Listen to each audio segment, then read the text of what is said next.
The eviction notice came at night, the cruelest hour, when dignity sleeps and shame feels louder than footsteps.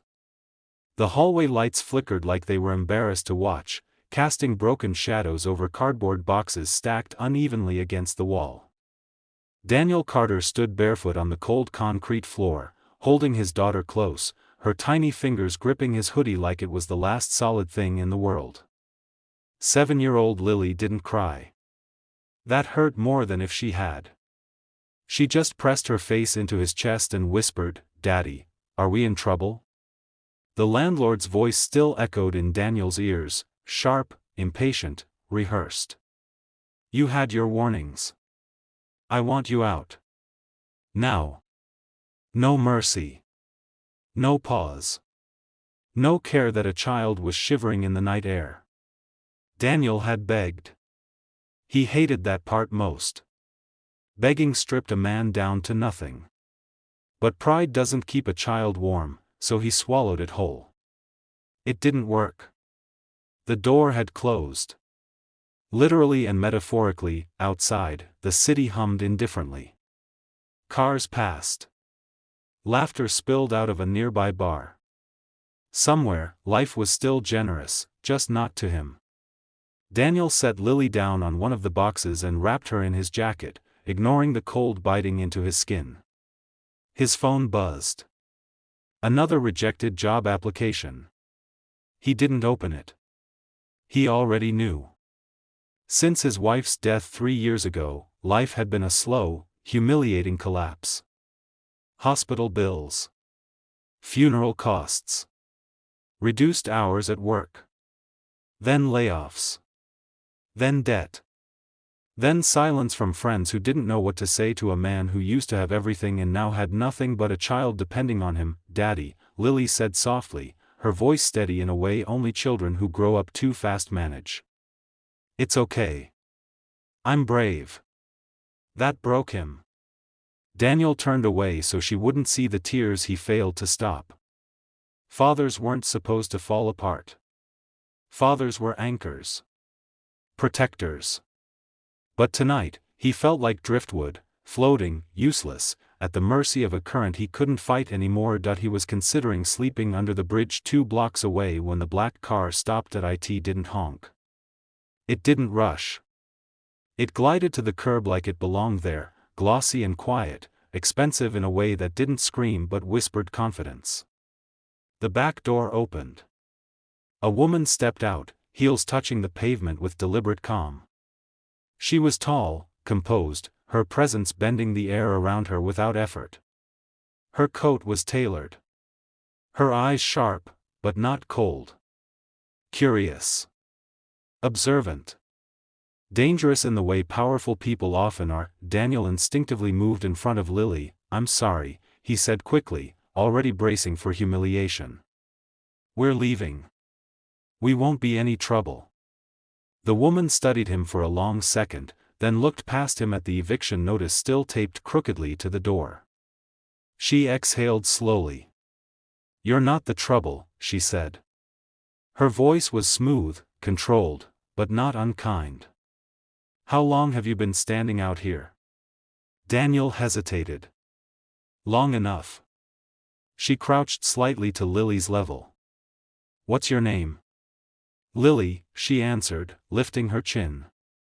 "I'm brave." Something shifted in the woman's eyes. "I can see that," she said. Then she stood and looked at Daniel again. "I'm Evelyn Cross." The name hit him like a physical force. Everyone knew that name, Evelyn Cross, the self-made billionaire. Tech mogul. Investor. The woman who bought dying companies and turned them into empires. The woman magazines called the Ice Queen of Capital. She owned half the skyline. Daniel had once watched an interview with her while folding laundry at midnight, thinking people like her lived on another planet, and now she was standing in front of him while his life burned quietly behind his eyes. "I don't want charity," Daniel said automatically, shame flaring. This isn't charity," Evelyn interrupted. "It's curiosity." She glanced at Lily again. "And instinct." She reached into her coat, not for money, but for her phone. One quick call. "Prepare the guest house," she said calmly. "Tonight." She hung up before he could respond. Daniel stared. "I can't." "You can," she said firmly. "For one night. For your daughter." The silence stretched. The city held its breath. Finally, Daniel nodded. As the car door closed behind them and the city lights blurred past, Daniel had no idea this night, this eviction, this humiliation, was the last chapter of his old life. And the first page of something far more dangerous than poverty. Morning arrived quietly, the kind of quiet Daniel hadn't known in years. Sunlight filtered through floor-to-ceiling windows, warm and gentle, touching polished wood floors and soft linen curtains that moved like they were breathing. For a moment, he panicked, his body jolting upright, heart racing, because peace felt unfamiliar, almost dangerous. Then he heard Lily laugh. A real laugh. Not the brave one she used to survive, but the careless, bubbling sound of a child discovering safety. Daniel followed it down the hallway, his bare feet sinking into a rug that probably cost more than his old monthly rent. Lily stood in front of a glass wall, staring at a garden that looked unreal, green, endless, alive. "Daddy," she whispered in awe, "is this a hotel?" Daniel swallowed hard. "Something like that," he said, though he had no idea how to explain what had happened. Evelyn Cross was already awake. She sat at the long dining table, tablet in one hand, coffee untouched, eyes sharp as she reviewed numbers that looked like another language. She noticed Daniel immediately. "Good morning," she said, as if this were the most normal situation in the world. "You slept?" It wasn't a question. Daniel nodded. "Thank you. For everything. We'll leave after breakfast." Evelyn finally looked up fully then, studying his posture, the way his shoulders curved inward like a man bracing for impact. "No," she said simply. "You won't." The word wasn't cruel. It was final.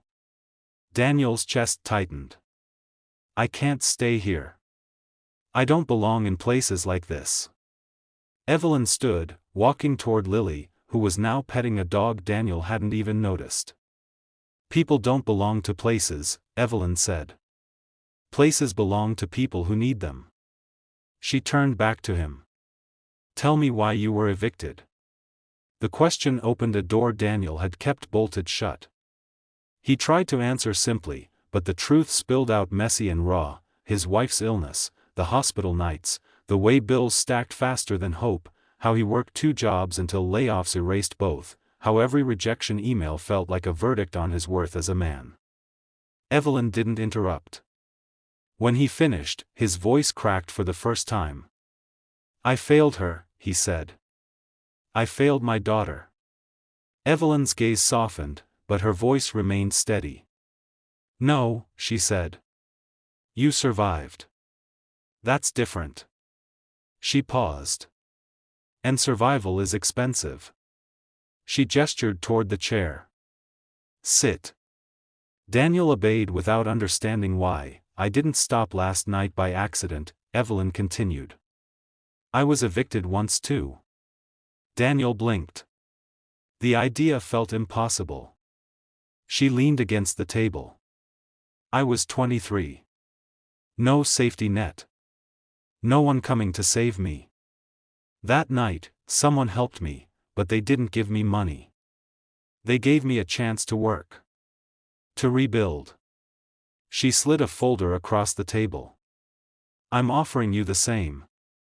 Inside were documents, training programs, a position at one of her logistics subsidiaries, housing assistance, education support for Lily. Not charity. Structure. A ladder instead of a handout. Daniel's hands shook. "Why me?" Evelyn met his eyes. "Because you didn't ask for pity. You protected your child first. Because broken men who still stand are dangerous in the best way." Weeks passed like a dream Daniel was afraid to wake from. He worked harder than he ever had, learning systems, leadership, logistics. Evelyn watched from a distance, testing him without warning, placing obstacles where others might place favors. He passed every one. Not because he was brilliant, but because he was relentless. Lily started school, her laughter returning piece by piece. One night, months later, Daniel stood in his small but warm apartment, and realized he hadn't felt fear in days. Real fear. The kind that steals sleep. He looked at Lily asleep on the couch and understood the truth. Evelyn hadn't changed his life with money. She changed it by reminding him who he was before the world broke him. A year later, Daniel stood on a stage, accepting an award for innovation within Evelyn's company. Cameras flashed. Applause thundered. He scanned the crowd until he found her, standing in the back, arms crossed, nodding once. Approval. Not ownership. Afterward, she approached him. "You don't need me anymore," she said. Daniel smiled. "I never did," he replied. "I needed the chance." Evelyn extended her hand. "Then we're even." That night, Daniel tucked Lily into bed. "Daddy," she asked sleepily, "are we safe now?" He kissed her forehead, his voice steady for the first time in years. "Yes," he said. "We are." And somewhere in the city, another eviction notice would be served. Another door would close. But because of one night, one choice, and one woman who believed power should build, not crush, Daniel knew this truth: your lowest moment is not the end of your story. It's the place where transformation begins. Backhand index pointing right. If this story moved you, inspired you, or reminded you never to give up, subscribe to the channel right now. Stories like this don't just entertain, they remind us who we can become when hope shows up at midnight.